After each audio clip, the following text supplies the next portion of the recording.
가을빛이 정말 좋습니다. 대한민국의 가을 날씨는 전 세계 어디에 내놔도 손색이 없는 명품인데요. 이제 가을이 지나고 겨울이 오면 오늘부터 60일 정도 시간이 흐르면 대한민국의 명운을 가를 대통령 선거가 치러집니다. 주말을 맞아 수많은 시민들이 가을을 즐기고 있습니다. 시민들이 이번 대통령 선거에서 가장 중요하게 생각하는 점은 무엇일까요?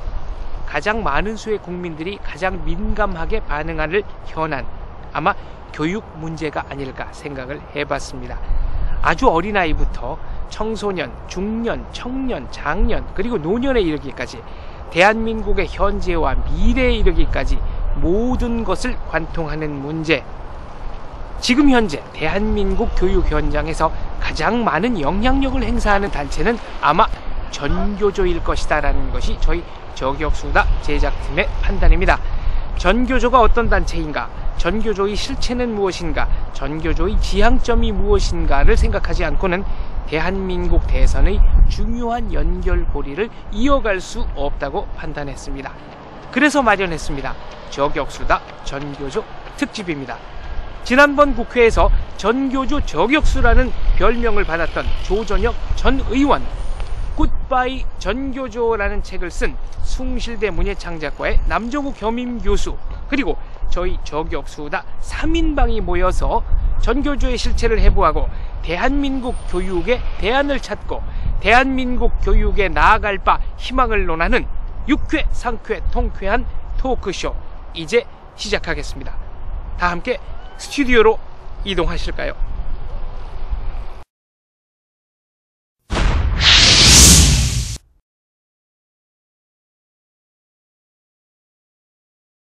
시청자 여러분 안녕하십니까? 저격수다 전교조 특집 방송을 시작하겠습니다. 먼저 오늘의 게스트 소개하겠습니다. 전교조 최대의 피해자 조전혁 전 의원 나오셨습니다. 안녕하십니까? 피해자가 아니고 수혜자예요. 수혜자. 예. 그 얘기는 조금 이따 하기로고요. 네. 예. 자, 굿바이 전교조의 작가 숭실대 겸임교수 남정욱 교수 나오셨습니다. 안녕하세요. 안녕하십니까? 네. 오늘도 변함없이 미디어워치의 변희재 대표 출연했습니다. 안녕하십니까? 네, 안녕하십니까? 네. 자, 남 교수께서 쓰신 저 굿바이 전교조 책이 지금 뒤에 걸려 있는데 사적으로 하는 얘기지만 저희 둘은 고등학교 동창 아닙니까? 그렇죠. 네. 고등학교 때 성적이 제가 기억하기로는 15등급 중에 14등급이었던 걸로 알고 있습니다. 팩트 체크하겠습니다. 사실입니까? 그거 꼭 답변해야 되는 문제입니까? 그러니까 위에서부터 헤아려서 14등급제다. 네. 그 사실은 확인 안 해봤는데 다른 사람들이 그렇게 얘기를 하고 15등급이었다는 얘기도 있긴 15등급이었는지 예. 14등급이었는지 모르지만 아무튼 예. 14등급 이하였던 건 확실하다. 예. 네. 근데 왜 전교조 문제에 이렇게 관심을 갖게 된 거죠?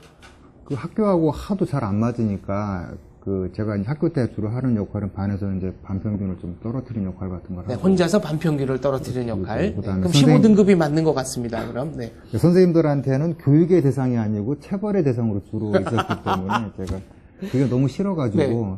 좀 바뀌면 좋겠다 생각을 했거든요. 그래서 좀 바뀐다는 말에 와 정말 좋겠다 했는데 바뀌는 방향이 제가 생각했던 거하고는 전혀 다른 방향으로 그래서 바뀌어요. 그런 문제의식을 가지고 이 굿바이 전교조라는 책을 쓰게 됐다. 그 남정욱 교수가 교육의 대상이라기보다는 이제 체벌의 대상이다 이런 얘기를 했는데 거의 전교조로부터 체벌에 가까운 이런 일을 당하고 계시는 그 조전혁 교수께서는 그 뭐 맷집이 있으면 괜찮아요. 네. 그래서. 근데 내가 아까 피해자다 그럴 때 내가 수혜자다 그런 게요.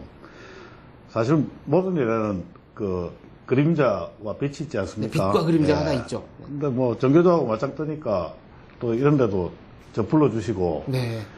근데 제가 이 책 읽어봤는데 정말 훌륭하대요. 어떤 점이 훌륭하다고 생각하십니까? 옛날에 왜 제가 그 홍진표 씨하고 같이 썼던 전교조 없는 세상에 살고 싶어요 하는 책이 네, 그 있지 않습니까? 대담집. 예, 예. 그 대담집이 있는데 그거보다는 훨씬 내공이 깊더라고요. 내공이 그러니까 깊다. 내공이 깊고 그러면서 또 이 재미있게 쓰기가 쉽지 않지 않습니까? 그렇죠. 예. 그래서 내가 보니까 아까 무슨 14등급 이런 이야기가 되는데 네. 보니까 이 14등급 전혀 아닌 것 같고요. 한국 교육의 측정 방식에 문제가 있다. 좀 이런 문제가 얘기를 있는 것 같고 네. 그러니까 이 고등학교 때는 14등급이었는지 모르겠는데 대학 들어가서 공부를 좀 많이 하신 것 같아요 보니까. 네, 뭐 예. 제가 알기로는 대학 들어가서도 별로 공부를 안 하고 독학의 소산으로 알고 있습니다. 그게 뭐 옆에서 관찰한 바 있다. 언제 뭐 우리가 선생님한테 배워서 지금 이렇게 됐습니다. 저는 선생님의 존재를 뭐 아주 부정하는 건 아닙니다. 전교조가 출연했을 때 변 대표는 그때 몇 학년이었죠? 여기서는 그래도 제일 제가 젊은 세대인데. 고3 때가 92년도인가 그랬었기 때문에, 네. 93년도인가 92년도인가 그랬었기 때문에, 전교조 출연 전이죠. 그러니까 제가 고등학교. 근데, 전교조 전신 준비하던 선생들은 제가 중학교 때나 고등학교 때랑 좀 접해본 경험은 있어요. 아, 뭔가 좀 달랐습니까? 그분들은 일반. 그 유명하신 분 있잖아요. 그러니까 나중에 전교조를 하셨죠. 그러니까 제가 졸업하고. 신문에 보니까 신문에 보던 내 수제자는 변희재다라고 주장하는 분이 계세요. 그러니까 고등학교 때 저희 유리 선생이었는데 네. 전교조 나오기 전에 전교조처럼 좀 행동했던 선생님 중에 한 분인데 제가 윤리를 3년을 배웠거든요. 네. 그러니까 3년 동안 배우고 나중에 이제 한 작년인가 그래서 이 이른바 전교조 욕설교사 해가지고 이제 그분이 걸리신 거예요. 그러니까 욕설 파문, 직접 욕설을 하신 교사가 그분이다. 욕설 걸려가지고 문제가 되니까 조선일보에다가 나는 좌파가 아니다. 내 수제자가 변희재다. 이 질러가지고. 그러니까 이 방패막이로, 네, 방패막이로 썼다. 방패막으로 질러서 제가 전화드려서 아니 왜 저를 방패막이로 그렇게 이용하시니까 했더니 그러니까 뭐라고 그러시던가요? 내가 진짜 좌파인지 아니냐 입증해 달라 그래가지고 제가 그래서 합의해서 제가 칼럼을 썼잖아요. 그 칼럼은 어디에 나갔습니까? 뉴데일리다가 그래 칼럼을 썼죠. 뭐라고 그래서, 썼나요? 그러니까 실제로 그분이 좌파라기보다는 그러니까 고등학교 때 이렇게 막 욕을 퍼부었어요. 그 당시 때도 주로 사회 불만 세력이다. 주로 전두환 욕 기억나는 게 전두환 욕해가지고 한 80년대 때 한번 잡혀갔다 그러더라고요. 전두환 욕하고 막 욕하고. 근데 그 아저씨는 욕도 좀 들어보면 한 아저씨잖아요. 아니 재밌었죠. 재밌었고. 욕 자체가 굉장히 해학적이었다. 그리고 근데 그게 나중에 이제 되니까 이제 계속 욕이 좀 심해졌던 것 같더라고요. 이제 그 상황에서. 학생들이 놔두니까. 그 당시에서 제가 기억할 때는 뭐 군사정권 욕하는 큰 문제가 없었다고 생각했는데 이제 막 2000년 이후에는 굉장히 다변화됐잖아요. 이른바 비판해 봐야 될 상대들이. 예를 들면 전교조 자체가 이제 비판되는 거 아닙니까? 근데 비판 다변화는 하지 않고 계속 끊임없이 그냥 똑같은 사람만 욕을 했던 것 같아. 발전을 하지 않고. 이렇게 정체가 돼 있었던 게 문제네요. 그래서 제가 그랬어요. 이분은 좌파도 아니고 그때 학생들한테 인기도 없었어요. 얘 욕만 해서 짜증난다. 그런데 이분의 문제는 공부를 하지 않는 게 문제다. 스승이자 그렇게 칼럼을 썼는데 나중에 저한테 전화 와서 고맙다고 인사를 했죠. 선생님이 고맙다고. 저는 좌파가 아니라고 했으니까. 어쨌거나 그 혐의는 벗겨졌으니까 고맙게 생각한다. 제가 고등학교 때 체험한 건 겁니다. 제가 체험했던 거는. 조전혁 전 의원께서는 전교조에 아직도 그 월급 계속 차압을 당하고 있죠. 그런 것 같습니다. 얼마나 지금 지금 판결 난 거는 이제 총 갚아야 될 금액은 얼마입니까? 판결 난 걸로 기준으로 하면은 네. 3억 한 4억 정도 되는 것 같고요. 법치국가니까 판결 기준 4억이고 뭐 다른 기준이 또 있나요? 그러고 나서 저한테 가는 것 갖다 보고 나서 저하고 같이 이제 공개한 그 의원들 있지 않습니까? 7명인가? 10명. 10명. 포함해가지고 이제 10명인데요. 거기다 1인당 10만원씩 해가지고 서명을 더 받았죠. 네. 그래서 약 10,000명, 그러니까 10억이 되죠. 10억 정도. 예. 네. 그래서 1인당 10억씩 하면은 100억짜리 소송이 지금 붙어 있습니다. 현재 붙어 있는 거군요. 예. 어쨌거나 확정 판결 3억은 확실하니까. 3억 플러스 그거 이상한 거 있잖아요. 네. 간접당제라는 거. 예.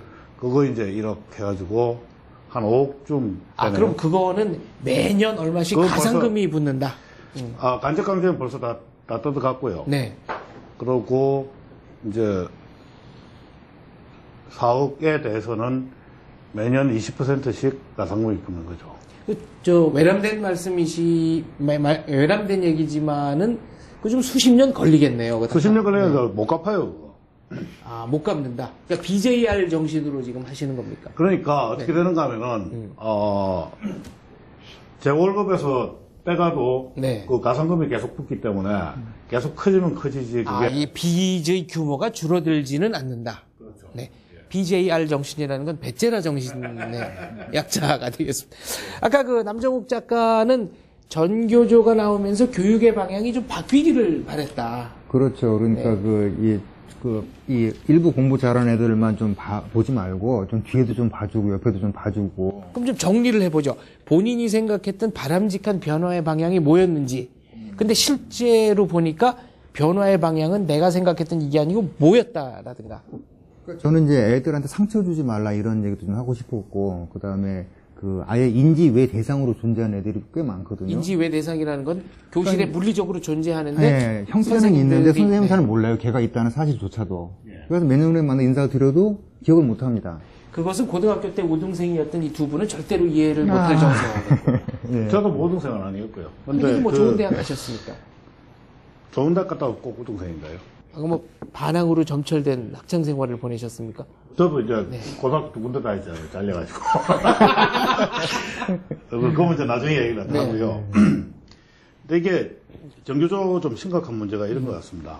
우리가 전교적으로 막 일반 학부모들이 다들 이게 교육단체라고 좀 착각을 하고 있는데 탄생부터가 이건 교육단체가 아니었다라는 걸 갖다 우리가 좀 알아야 되겠고요.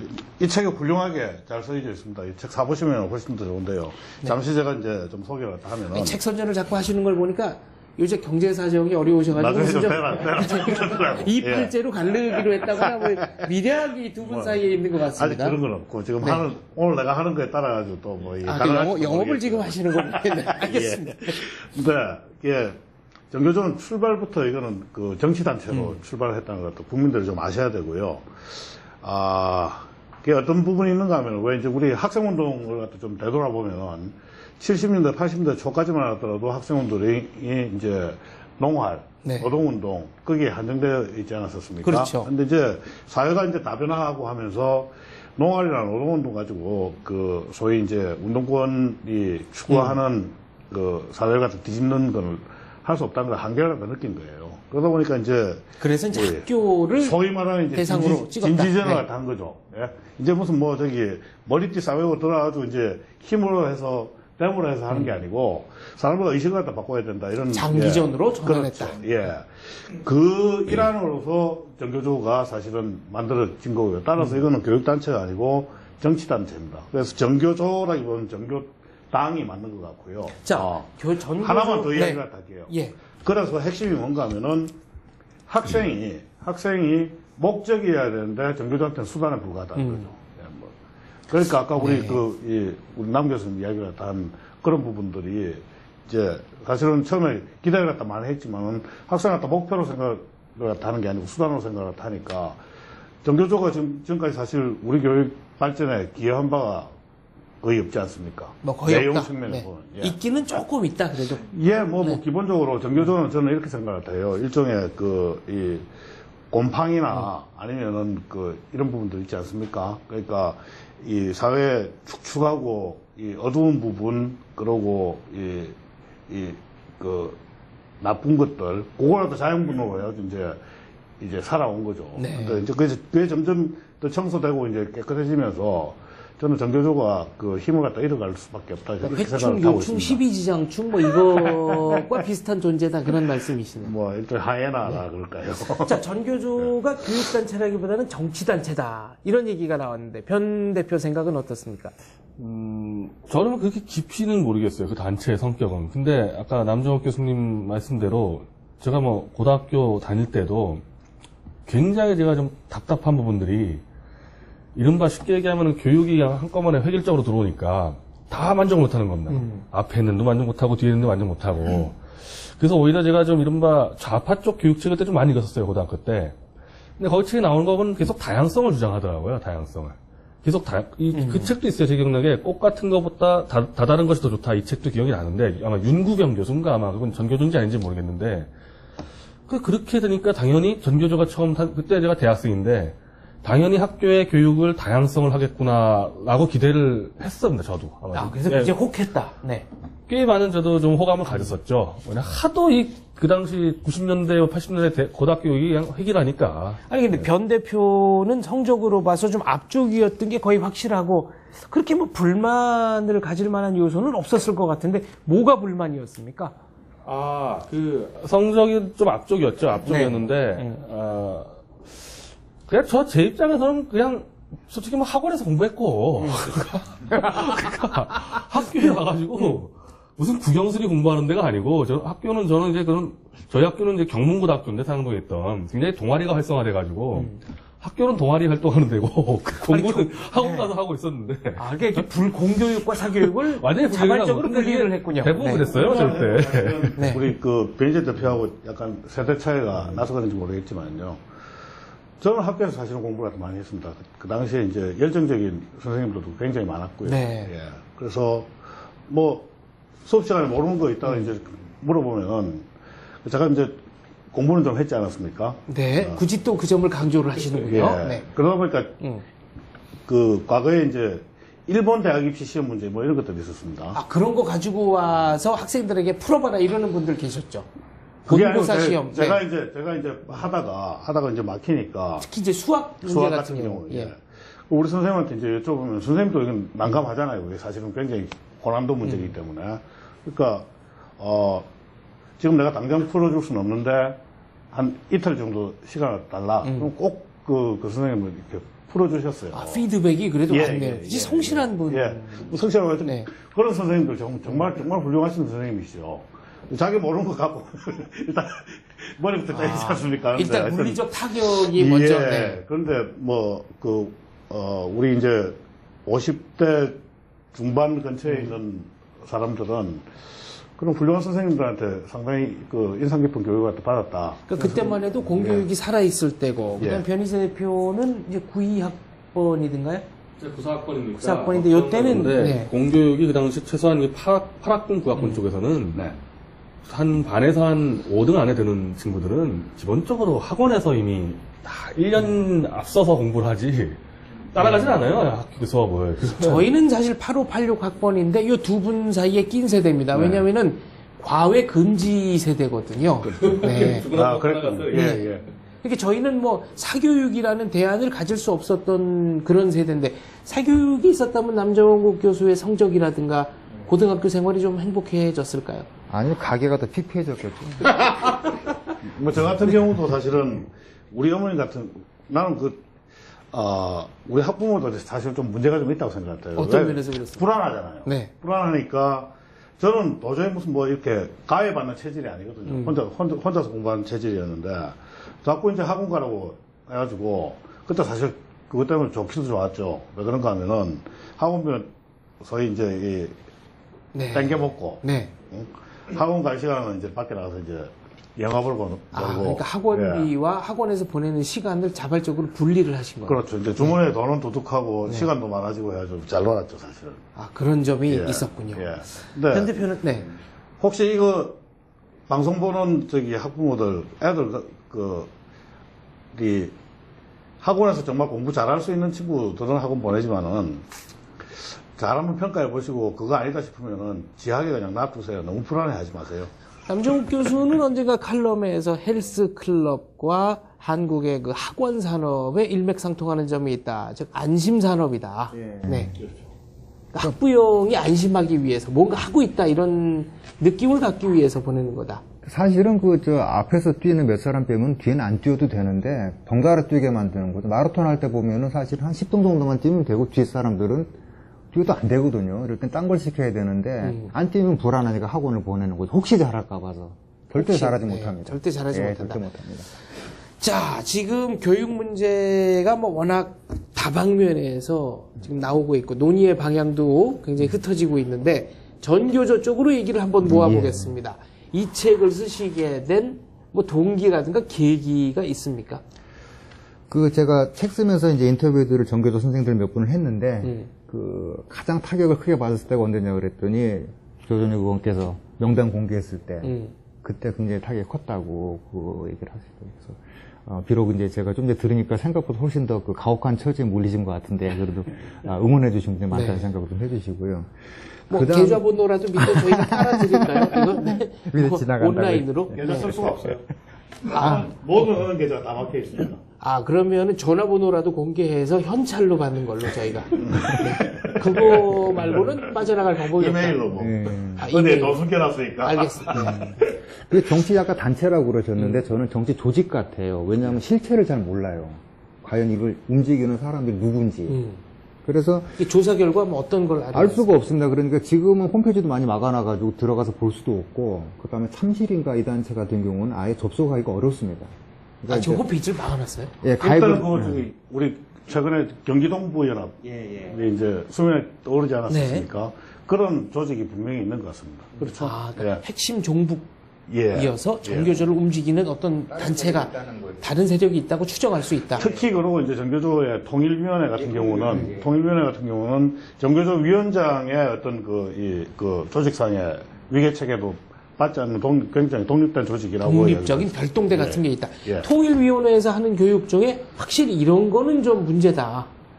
저도 책을 읽어보기 전에는 설마 이런 일이 있었겠는가 하는 아주 극단적인 사례들이 몇 개가 있던데요. 그러니까 이제 전교조 안에 핵심이 이제 통일위원회고, 통일위원회 지하에 또 뭐가 있다고 생각이 추정이 됩니다, 그냥. 그래서 이 책에서 가장 큰 거는 일반 전교조 선생님, 가입한 선생님도 정확한 내용을 몰라요. 제가 그런 얘기가 질문을 하거나 물어보면은 처음 들어본답니다. 그런 교육을 했다는 얘기를. 본인이 전교조에 가입한 불구하고. 교사임에도 불구하고 몰라요. 실제 전교조 활동이 어떻게 이루어지고 예, 있는지 전혀 모른다. 모릅니다. 예. 그럼 왜 가입을 하는 거죠, 그럼? 주변에서 가입하라고 하니까 그냥 가입. 그럼 그분들이 몰랐던 내용 가운데는 어떤 게 있습니까? 일단 뭐 설마가 사람 잡는 내용. 그 빨치산 그 추모제 같은 것들, 그다음에 역사 왜곡에 관한 얘기들인데 통일위원회의 이를테면 방패막 역할을 하고 있는 거죠. 다른 선생님들은 회비 내주고 방패막이 돼주고. 그러니까 그분들을 빨리 말씀드려가지고 네. 전교조 조직이 좀 이렇게 요새 말로 이렇게 홀쭉해져야지 된다라는 생각이 들고요. 저는 그 문제에 대해 가지고는 조금 또 다른 의견이 하나 있는데요. 제가 아까도 이야기했다시피 어떤 교장 선생님 보면은 야, 저 교장 선생님하고 같이 있으면 나도 전교조 하겠다 싶은 교장 선생님이 꽤 이게 있거든요. 또, 네. 이게 이제 감정적인 또, 문제로 넘어갑니다. 예. 네. 또 이제 뭐 어떤 사립학교 이사장님 보면은 정말 내가 몇 분 안 돼가지고 화가 이만큼 치솟는 그런 분들도 그러니까 있습니다. 저런 분 밑에서 예. 전교조가 예. 조직이 안 되면 이상한 거다. 네, 그런 그러니까 분들이 있다. 이제 그 아까 이야기를 한 것처럼 그런 어두운 측면을 또 이제 먹고 사는 거고요. 네. 정교조가 또 지난 이 두 번의 소위 말하는 이제 그 좌파 정권을 지나면서 굉장히 권력화되지 않았었습니까? 네. 권력화되다 보니까 그 우산 밑에 있으면 굉장히 편하거든요. 그러니까 월 한 2만 원 정도 내고 보호를 갖다 받는다고 일종의 생각하면 상급 단체. 보험료로는 아주 싸게 보험료로는 상당히 들어가는 거죠. 효율적이네요. 예. 그래서 그렇게 가입한 그 교사들도 사실 굉장히 많고요. 네. 또 교사들 일부 중에서는 정교조 소속은 아니지만 정교조를 상당히 지지하는 사람들이 많습니다. 왜 그런가 하면은 정교조가 설치면 설칠수록 자기한테 편한 거예요. 그냥 직장인 입장에서 보면 굉장히 편한 겁니다. 전교조 예. 안에도 주동자, 적극 가담자, 단순 가담자가 있다. 예, 뭐 그렇다고 봐야죠. 네. 그럼 이제 주동자들이 하는 얘기는 어떤 게 있습니까? 아주 구체적으로 사례를 콕 집어서 얘기해 주실 수 있는 게 있나요? 사례를 찍는다기보다도 반미 상품화에 가장 앞장선 사람들이죠, 이 사람들. 이 책에 보니까 무슨 김일성, 김정일 회고록에 있는 내용을 급훈으로 갖다가 거의 쓴 뭐 선생님도 그렇습니다. 있고. 예. 네. 그러니까 북한 쪽하고 역사 인식이 똑같습니다. 어떤 겁니까? 예를 들자면. 그러니까 그 가르치는 내용들이 대부분 주체 사상을 약간 말을 바꿔오는 내용들이 대부분이고요. 근데 그런 것들이 이제 문제는 그런 거가 북한을 가르치는 이 부분이 첫 번째 문제랑 두 번째는 대한민국의 정통성을 자꾸 부정하는 발언을 갖다 계속 합니다. 근데 공교육 교사들은 대한민국 국민이 낸 세금으로 월급 받는 분이에요. 그렇죠. 네. 근데 대한민국은 부정하고. 예. 이게 뭔가 앞뒤가 안 맞는 것 같습니다.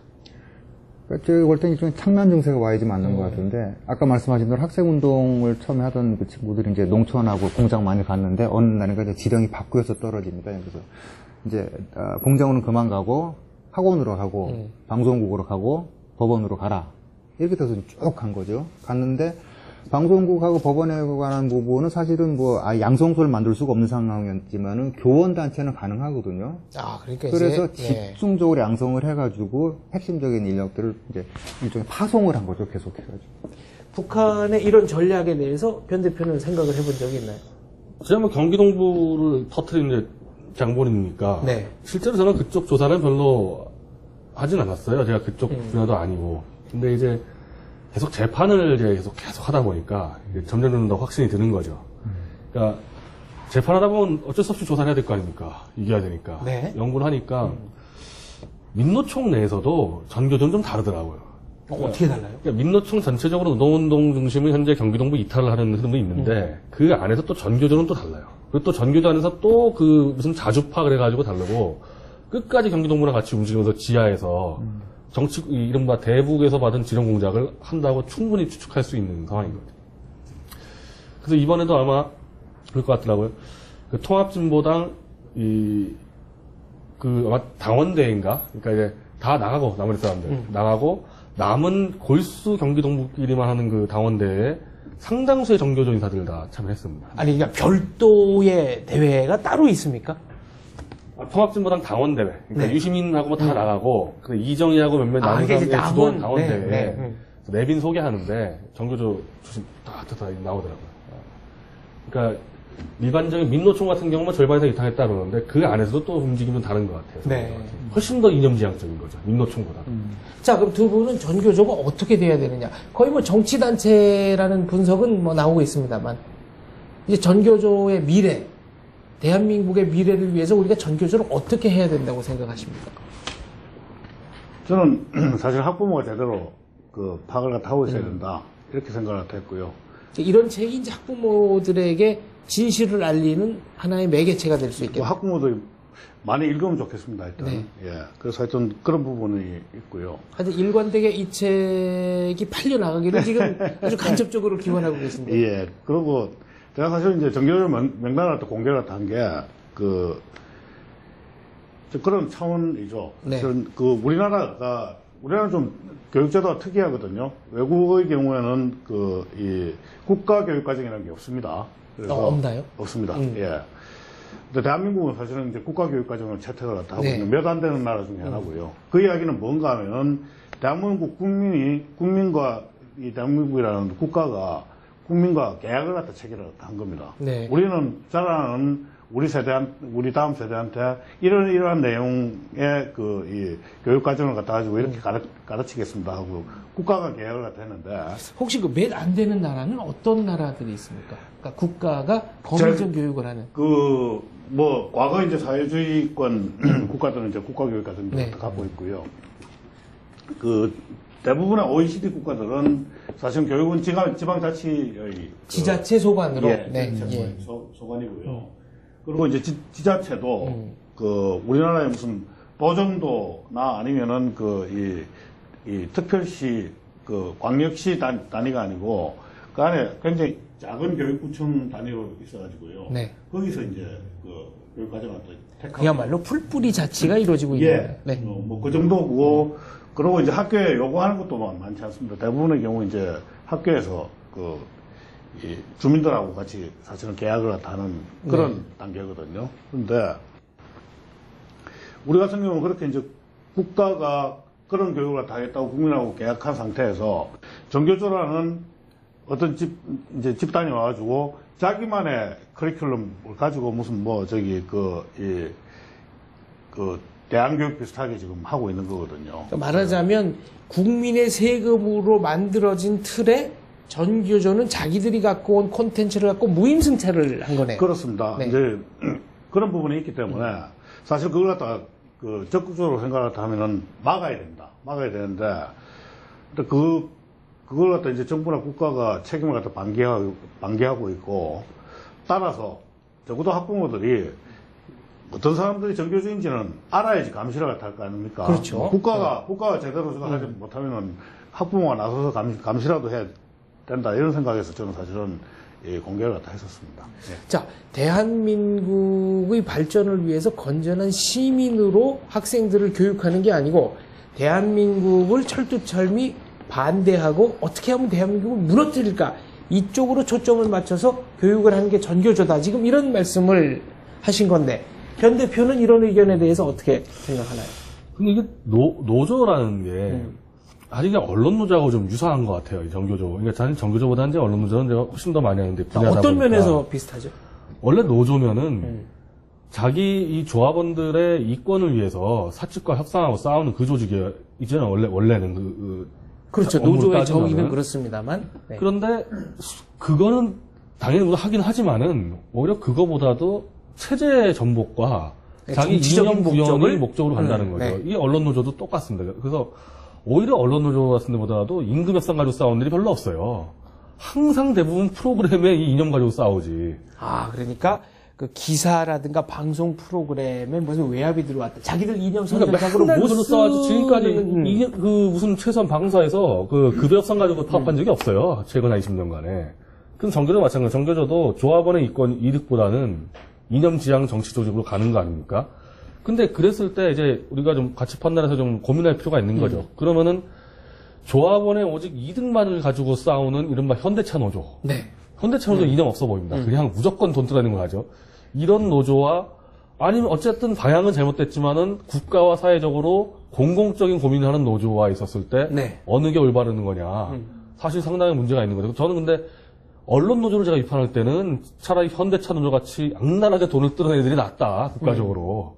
돈 뜨고 끝나지 않습니까? 근데 이념하고 막 이 체제 정복하라는 거는 해당 회사를 넘어서 국가 전체가 흔들리니까. 네. 그러니까 오직 임금 문제에만 집중하는 노조가 사회 전체적으로 보면 훨씬 더 건전하다. 네. 아름답죠? 아니, 그래서 그 변희재 대표는 본인이 운영하는 미디어 워치에 노조 결성을 하고 그 노조원들이 언론 노조 자체를 한번 장악하도록 해보겠다. 그 언론 노조 그 침투 프로그램을 한때 기획한 적이 있지 않습니까? 아니, 근데 그게 이제 이 돈을 벌려면 노조를 조직하는 게 훨씬 빨라요. 창업하는 것보다.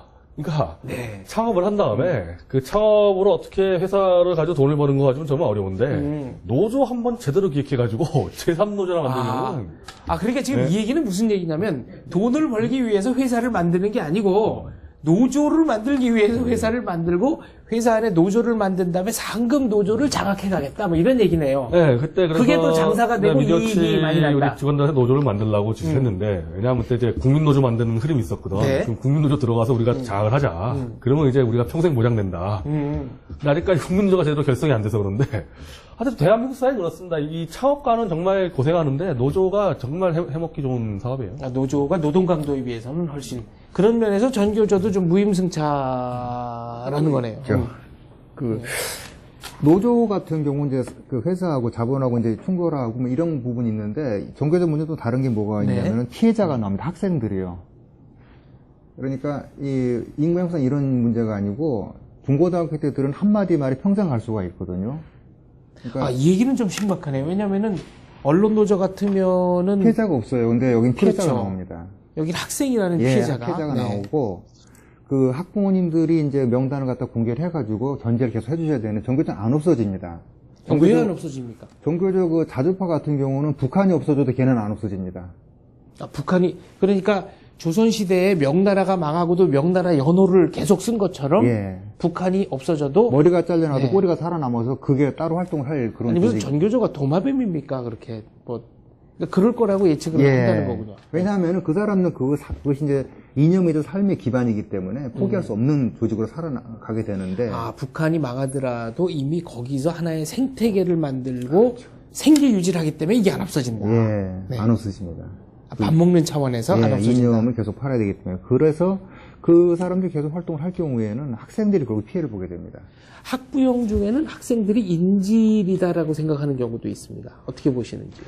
예, 뭐, 그래서, 제가 지난번에 이제 정규직 명단 공개했을 때 굉장히 많은 학부모들이 어떻게 보면 지지, 격려를 갖다 해주셨거든요. 네. 예. 실제로 보면 제 그 주위 분들이 네. 그 정규조 교육하고 관련해가지고 많은 예들을 갖다 이야기를 해주신 분들이 있습니다. 예컨대 우리 애가 중학생인데 학교 가서 정규조 교사한테 이런 이야기를 갖다 들었더라. 네. 니네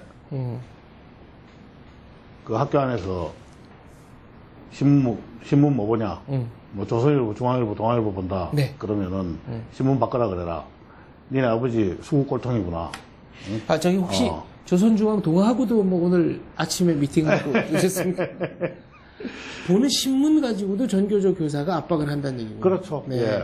그래서 그 경향신문이나 한겨레를 봐라. 뭐. 이게 지금 문제가 되는 게 교사는 성년자고 학생들은 미성년자고 그러니까 여기서부터 또 그 교사들은 학생들의 성적을 매기는 우월한 지위에 있지 않습니까? 이 지위가 불평등하면은 어떤 종류의 권력 관계가 생기는 건데 이걸 가지고 학생들에게 어떤 강요를 한다는 말씀. 저는 뭐 그 정도 되면은 이거는 거의 정신적 학대라고 생각 같아요. 정신적 학대의 범죄 예. 수준이다. 예, 그럼요. 네. 예. 그래서 어떤 분들은 학교 폭력 이야기 있지 않습니까? 교사에 의한 학교 폭력이라고 생각을 합니다. 학생들끼리의 폭력이 아니라 교사에 의한 폭력도 문제다. 네. 그래서 어떤 사람들은 과거에 그 공상과학 만화 영화가 하나의 대안이 될 수 있다. 이런 얘기를 하는 분도 있더라고요. 그러니까 마징가 제트나 독수리 오영재라든가 이런 그 만화 영화를 보면은 한 가지 공통점이 있습니다. 네.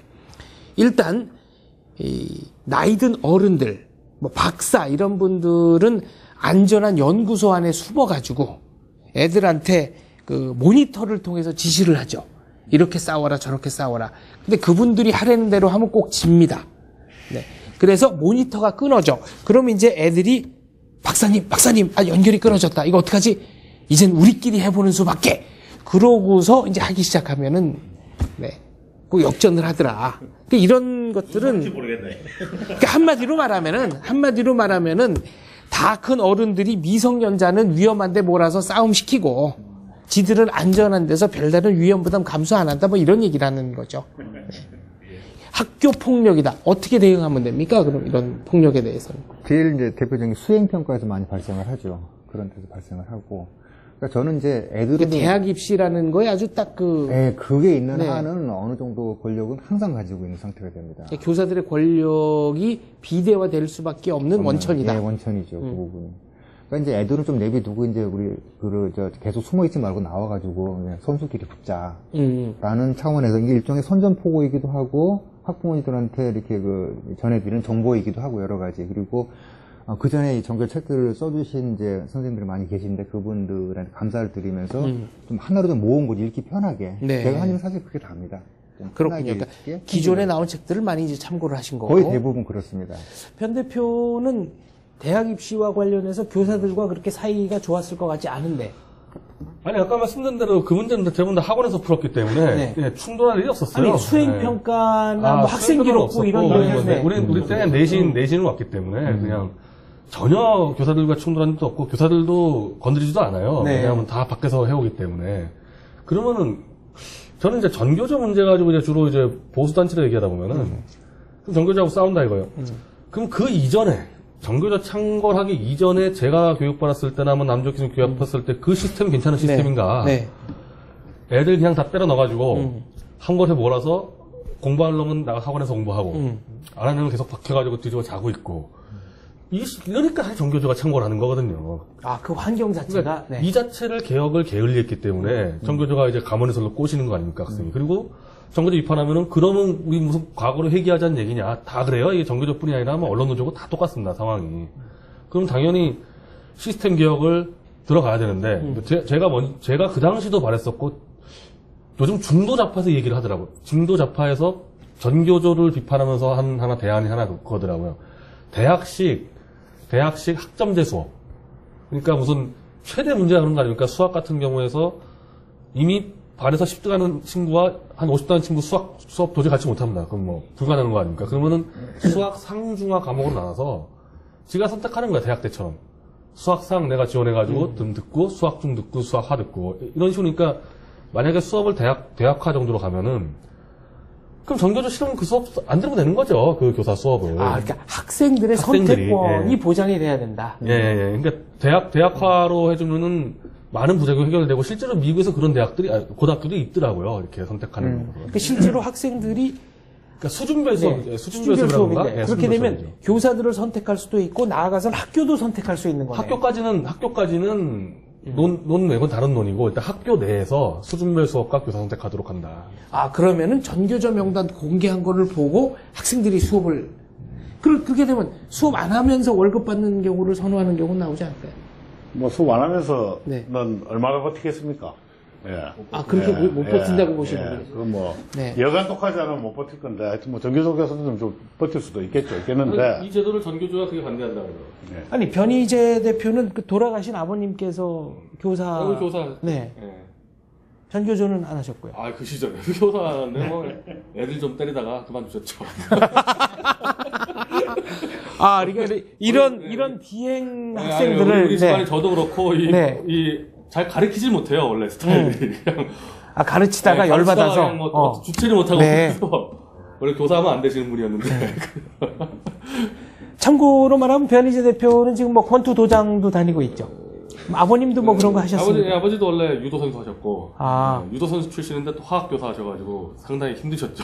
그런데 유도 선수 출신이신데 화학 교사를 하시다가 마음에 안 드는 학생을 구타해가지고 네, 그만두셨습니다. 자발적으로 교사를 그만두시고 학원 선생님으로 네. 학원 강사로 돌았다가 네. 그러셨죠. 금년 초에 돌아가셨던가요? 네. 그러셨다. 자, 남 교수의 책 굿바이 전교조를 보면은 이 책의 장점의 하나는 5분마다 웃을 수 있다. 라는 평을 장원재 박사가 했죠. 네, 제가 했습니다. 예. 근데 다른 전교조 책들은 굉장히 좀 진지하게 접근을 하고 예. 아주 비분 관계의 톤인데 예. 이게 명랑한 톤으로 쓰시게 된 어떤 뭐 이 전략입니까? 작전입니까? 아니면은 아니, 제가 심성이 진지하지는 못합니다. 그래서 이렇게 썼습니다. 사실 이보다 좀 더 막 가는 시기였는데 출판에서 이렇게 하게 되면은 낙곰수에서 나온 책인 줄 안다고 그래가지고 그래서 그래도 좀 품위를 갖다 마지막 선은 좀 지키자 그래서 해가지고 이제 비속어나 욕설 같은 건 요건 다 다 뺐다. 빠졌습니다. 네. 나도 뭐 홍진표 선수하고 쓴 게 예. 비분 관계에서 쓰지 않았어요. 이거 어떤 네. 담담하게 썼습니다. 팩트 위주로. 그러다 보니까 네. 저도 이제 전교조에 있는 제 고등학교 동기나 뭐 이런 친구들 있지 않습니까? 그래가지고 그 친구들이 이 명예훼손이나 뭐 이런 걸로 고소하겠다라는 음. 검토를 갖다 했었는데 네. 아무리 뜯어봐도 고소할 거리가 없어가지고 고소를 갖다 포기했다 그러더라고요. 그러니까 이 사람들 고소하는 네. 거 되게 좋아하거든요. 조전영, 홍진표 두 분이 쓴 책을 보면은 되게 웃기는 내용, 그러니까 즐겁고 웃긴다기보다는 좀 진지한 그냥 대화. 팩트 위주로 담담하게 팩트 위주고요. 쓴 네. 무슨 정교조를 갖다 때려 죽일 대상이다 뭐 이렇게 쓴 게 아니고요. 사실 위주로 사실 썼다. 위주로 이제 쭉 보면은 정교조 실상이 이렇구나라는 것을 알리는 그런 식으로 쓰는 지금 건데요. 예. 그 안에 그 조전혁 전 의원의 동창 얘기, 조전혁 전 의원의 동창으로서 전교조 회원인, 조합원인 사람들 얘기를 책에다 썼는데, 책에 안 썼어요. 그때 뭘 보고 고소를 하겠다는 겁니까? 아까 그 책을 갖다 보고. 그 책을 보고. 예, 이게 책 제목이 사실은 뭐 전교조 없는 세상에 살고 싶다 그러니까 네. 굉장히 무슨 이 전교조에 대해서 적개심을 갖다 가지고 쓴 것으로 사람들이 착각을 그래서 긴장했는데, 예, 그냥 네, 뭐 뜯어보니까. 전교조 관련한 팩트들 위주로 해가지고 이제 사례별로 이제 써놨고요. 간간히 이제 해설 정도로 갖다 해놨고요. 전혀 뭐 비분관계한 건 없었고 그 책을 갖다 많이 또 참고를 하셨을까 아마 우리 남 교수님이 두 분의 예. 그 저작권 관계는 또 그렇게 이제 연결이 되는. 이 책은 그럼 근데 이게 훨씬 네. 더 잘 썼습니다. 예. 인정하시는 겁니까? 예. 네. 그러니까 조전영, 홍진표 두 분이 쓴 책은 초판으로 끝났다는 얘기시네요. 뭐 그것도 꽤 좀 네. 찍긴 찍었는데요. 굉장히 효과적인 전략입니다. 이건 어차피 그 책이 다시 뭐 잘 팔릴 확률은 거의 없고. 그렇습니다. 요거는 예. 요새 잘 나가고 있으니까 예. 역시 저도 옆에서 한번 묻어. 현장에서 잘 나가는 선수를 미는 게. 네. 그럼요. 예. 변희재 대표는 지금 이 조전혁 의원의 책이라든가 이 굿바이 전교조 책 등을 보고 한번 일독한 소감이 어땠습니까? 근데 사실 이제 굉장히 깊이 들어가 있는 내용이잖아요. 그러니까 전교조가 일반적으로 대충 알고 있는 전교조 하면은 약간의 좌파 서양과 약간의 좀 평등 중심의 교육, 그리고 약간의 좀 군사 덕질 정도 비판. 근데 이제 깊이 안에 들어가 있으니까 사실 이제 이런 거 보면은 어떻게 보면 학부모 입장에서 놀랐을 수도 있고 이게 정말 사실일 수가 있을까 이렇게 생각들을 하겠죠. 예, 충분히 이거는 계속 드러내야 된다고 생각을 합니다. 본인한테 뭐 좀 특별히 충격적이었다든가 깜짝 놀랄 만한 내용이 있었나요? 아니, 그러니까 아까 말씀드린 사실 그런 거죠. 그러니까 김일성의 막 유훈 가지고 막 교훈 만들고 저도 그런 것까지 설마 이게 사실은 이제 경기동부하고 싸우기 전까지는 저도 그렇게까지 이 북한과 연결됐으면 생각을 못했어요. 설마 했는데 그런 것들이 그러니까 지금 사실로 아주 밝혀지고 극소수 있다. 한두 명 정도만 그랬겠지였는데 이제 그 극소수들이 워낙 조직에 깊이 장악하니까 나머지 다수는 경기동부도 그럴 겁니다. 경기동부도 나머지 다수는 우리 조직이 설마 이렇게 생각할 거라고요. 아, 정교조도 그렇군요. 마찬가지겠죠. 네. 근데 정교조 통일위원회에서 나온 자료나 아니면은 또 이제 정교조가 역사 교사 모임 하는 게 있거든요.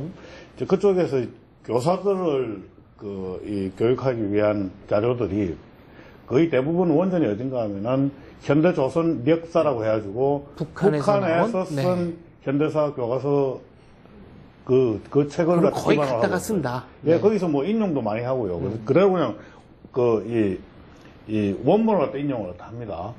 그러니까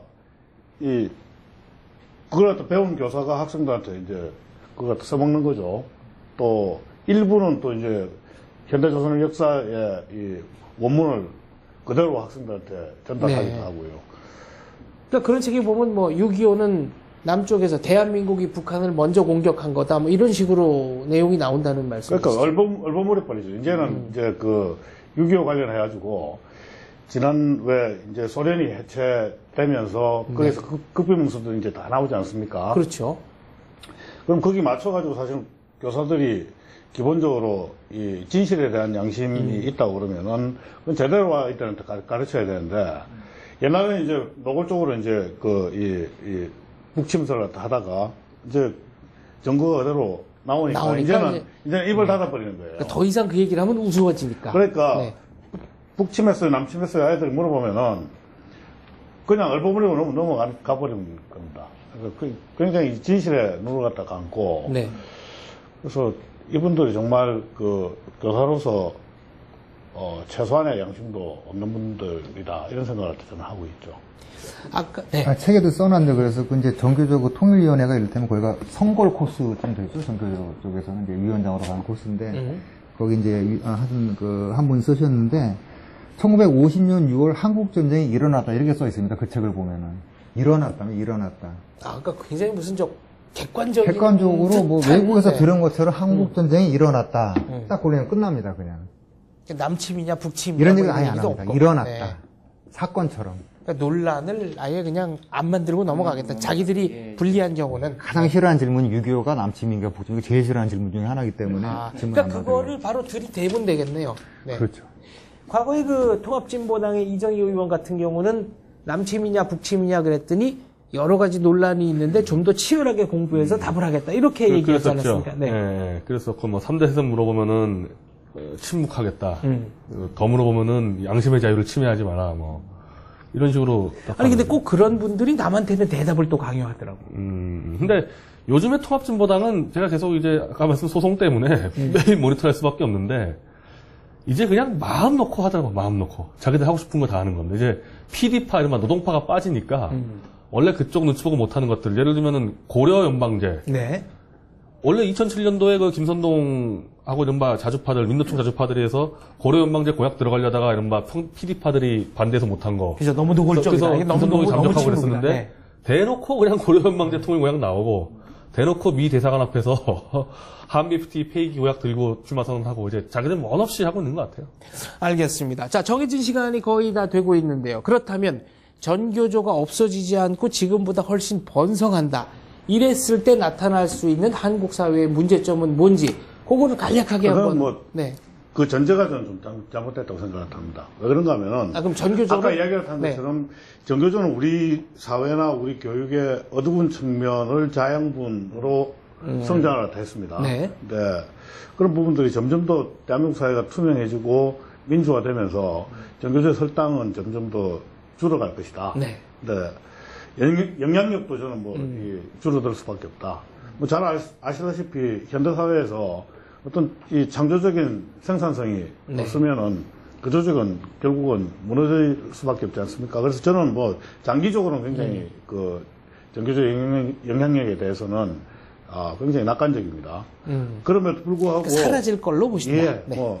사라지든지 아니면 줄어들 거다. 영향력 측면에서 이제 사라질 걸로 저는 확신을 하고 있는데요. 네, 그럼에도 불구하고 이제 전교조가 이 대상으로 하고 있는 게 소위 말하는 전교조식으로 이야기를 한다면 학생 동지들이지 않습니까? 네. 그래서 그런 확대 재생산 구조를 갖고 있는 부분에 대해서는 저는 굉장히 우려를 하고 있고요.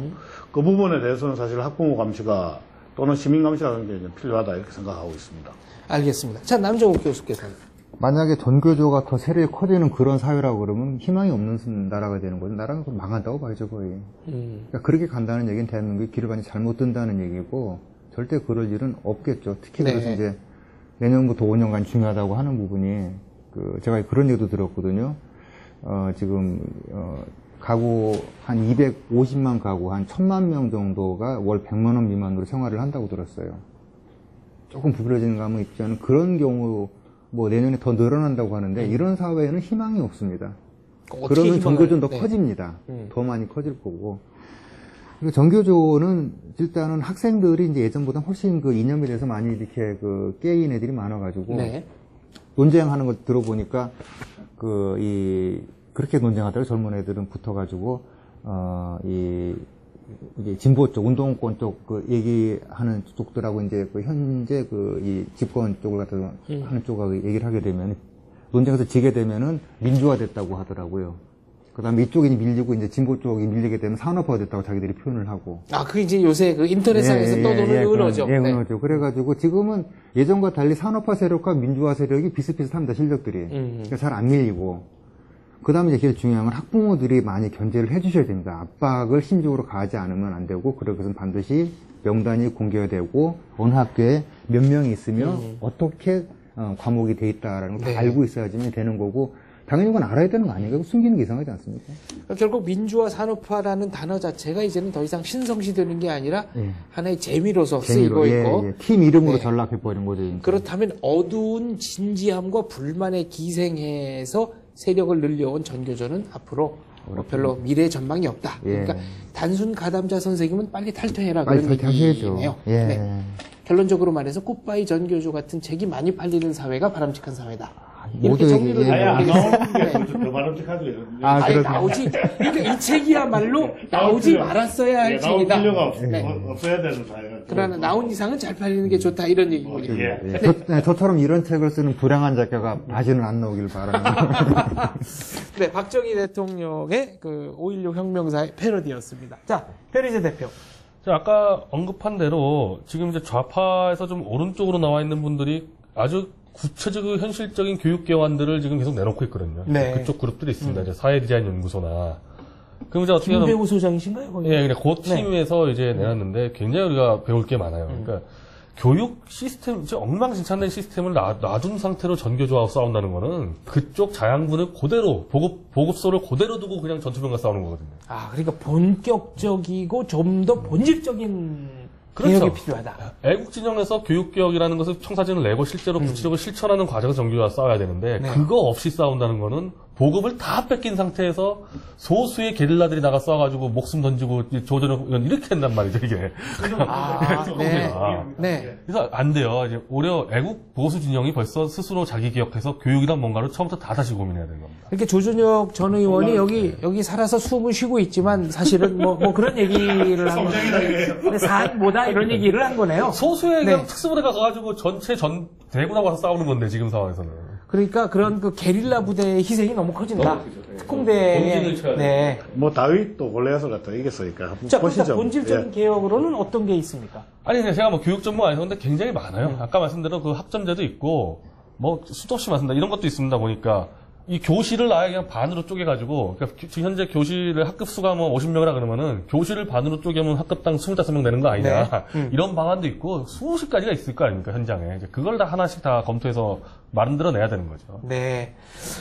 알겠습니다. 뭐 숨은 쉬고 계시지만 특공대로 장렬하게 전사해서 살아있는 뭐가 되신 우리 조전혁 전 의원, 그리고 세상에 태어나지 말았어야 될 책, 그리고 다시는 나같이 불행한 작가가 대한민국에 나오지 말기를 바란다라고 공언한 우리 남정국 작가, 그리고 온몸으로 전교조 세대를 헤쳐온 우리 변희재, 이 세 분을 모시고 전교조에 관한 논의를 진행을 해봤습니다.